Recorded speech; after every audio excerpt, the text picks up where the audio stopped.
নমস্কাৰ, মই দুলাল। মোৰ এই চেনেললৈ সকলোকে স্বাগতম জনাইছো। আৰু মই আজি মাজত অহাৰ কাৰণটো হ'ল, তোমালোকে যেতিয়া ৰেইনবো অৰ্থাৎ ৰামধেনু গঠন শিকিছিলা, তেতিয়া এটা নতুন কথা তাত সোমাই আছিল কি যে আভ্যন্তৰীণ পূৰ্ণ প্ৰতিফলন, that is total internal reflection. Total internal reflection সংক্ষেপতে মই কৈছিলোঁ তাত কি TIR। তো আজি আমি এই ভিডিঅ'টোত 5 পৰা 6 মিনিটৰ ভিতৰত শিকিম যে TIR মানে কি। ক্লিয়াৰ?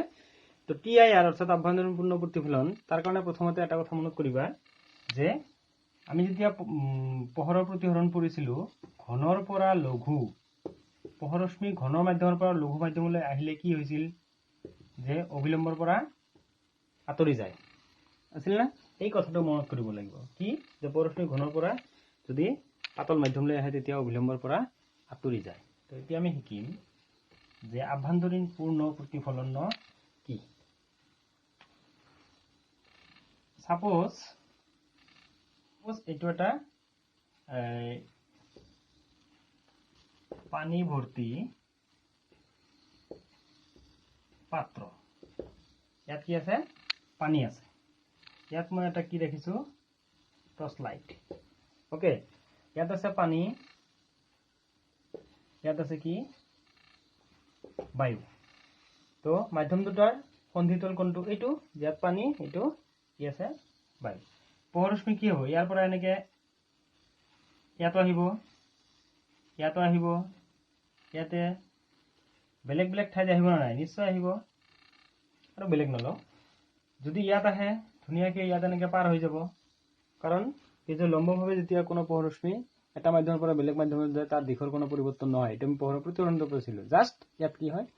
দ্ৰুতি অৰ্থাৎ বেগটো কি চেঞ্জ হয়, কিন্তু প্ৰতিফলন ইয়াতো হৈছে। ছেকেণ্ডটো এনেকৈ আহিলে, যদি ইয়াত মই এটা লম্ব আঁকি লওঁ, প্ৰত্যেকটো মই লম্ব এনেকৈ আঁকি লৈছোঁ। চোৱা, ঘন মাধ্যমৰ পৰা পাতল মাধ্যমলৈ যেতিয়াই যায়, যি ৰাস্তাৰে যাব লাগিছিল তাতকৈ কি হয়? অলপ বেকা হয়, অৰ্থাৎ অবিলম্বৰ পৰা আঁতৰি যায়। কথাটো মনত পৰিছে না? এইটো হ'ব I, এইটো হ'ব R। ছেকেণ্ড ইয়াত এনেকৈ যাব লাগিছিল, এনেকৈ, কিন্তু এনেকৈ নগৈ এনেকুৱা হ'ব। লাহে লাহে চোৱা বেণ্ডটো বেছি হৈ আছে। ইয়াত কি হৈছে? চোৱা, ইয়াত এইটো ৰাস্তাত যাব লাগিছিল কিন্তু এনেকুৱা হৈছে। তাৰপিছত ইয়াত এইটোত এনেকৈ যাব লাগিছিল, এইটো কি হৈছে? একেবাৰে ইয়াৰ ওপৰলৈ গৈছে। চোৱা, এই পইণ্টটো খুব ইণ্টাৰেষ্টিং। তাৰমানে কথাটো হৈছে কি, ঘন মাধ্যমৰ পৰা যেতিয়া পোহৰশ্মি পাতল মাধ্যমলৈ আহে, তাৰ কি হয়? কোনো এটা আপাতন কোণৰ কোনো এটা নিৰ্দিষ্ট মানৰ বাবে প্ৰতিফলন কোণৰ মানটো কি হয়? 90 ডিগ্ৰী হয়। তাৰমানে কি, এই পোহৰশ্মিটোৰ ক্ষেত্ৰত যদি আমি লক্ষ্য কৰোঁ, বাকীবিলাকতো প্ৰতিফলন হৈছেই। এইটো হ'ব কি? আপাতন কোণ I। আপাতন কোণ এংগেল I ৰ কিবা এটা মানৰ বাবে ইয়াত চোৱা এনেকৈ যাব লাগিছিল, গৈছে এনেকৈ। তাৰমানে ইয়াত যিটো কোণ হৈছে এইটো হৈছে R, অৰ্থাৎ angle of R equal to কি হৈছে? 90 ডিগ্ৰী হৈছে না। যে আপাতন কোণৰ কোনো এটা মানৰ বাবে R ৰ মান কিমান হৈছে? 90 ডিগ্ৰী। সাপোজ মই ধৰি লৈছোঁ এইটো কিমান? 45 ডিগ্ৰী। এই 45 ডিগ্ৰী কোণটোক কি কোৱা হয়? সংকট কোণ। সংকট কোণ বা ক্ৰিটিকেল এংগেল বুলি কোৱা হয়।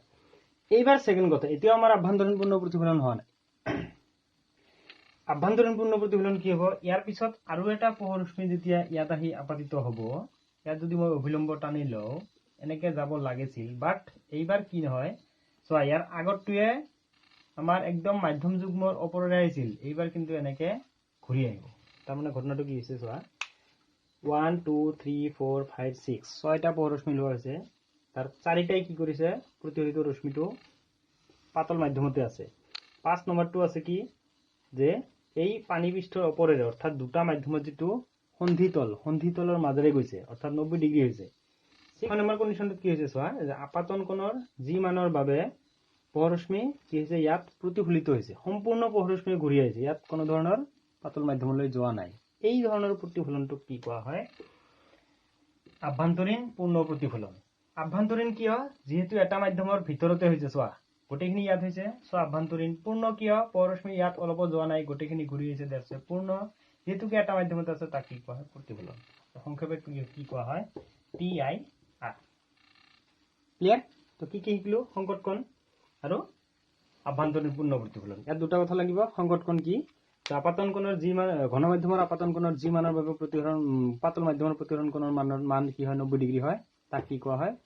তোমাৰ সংকট কোণ বুলি কোৱা হয় বা ক্ৰিটিকেল এংগেল বুলি কোৱা হয়। আৰু সেকেন্ড কথা, ঘনমাধ্যমৰ আপতন কোণৰ মান যদি সংকট কোণতকৈ বেছি হয় তেনেহলে পোহৰশ্মি প্ৰতিফলনৰ হলনি সমুদায় পোহৰশ্মি কি হয় প্ৰতিফলন হয় ঘনমাধ্যমত। আৰু এই ধৰণৰ প্ৰতিফলনকে কি কোৱা হয় আভ্যন্তৰীণ পূৰ্ণ প্ৰতিফলন বুলি কোৱা হয়। দ্যাটছ ইট, এইখিনিয়ে। আৰু এই কথাটো হৈছিল কি তোমালোকৰ যেতিয়া ৰামধেনু হৈছিল, বৰষুণৰ টোপল এটা লৈছিলো, এনেকে পোহৰশ্মি আহিছিল, ইয়াত কি হৈছিল বিচৰণ হৈছিল, বিচৰণ হৈ নিয়মত পাৰ হৈ যাব লাগিছিল, বাট হোৱা নাই, এনেকে এনেকে ঘূৰি আহিছিল, ঘূৰি অহা গোটেইখিনি ঘূৰি আহিছিল ৰিটাৰ্ণ, এই গোটেইখিনি ৰিটাৰ্ণক কোৱা হৈছিল TIR বুলি কোৱা হৈছিল, আভ্যন্তৰীণ পূৰ্ণ প্ৰতিফলন বা টোটেল ইন্টাৰনেল ৰিফ্লেকশন। আৰু এই প্ৰতিফলিত ৰশ্মিহে মানুহৰ চকুত পৰিছিল, যাৰ ফলত আমি কি কৰিছিলো ৰামধেনু অৰ্থাৎ ৰেইনবো। ক্লিয়াৰ? যদি ভিডিওটো ভাল লাগে বেলেগলৈ শ্বেয়াৰ কৰিব পাৰা। ধন্যবাদ।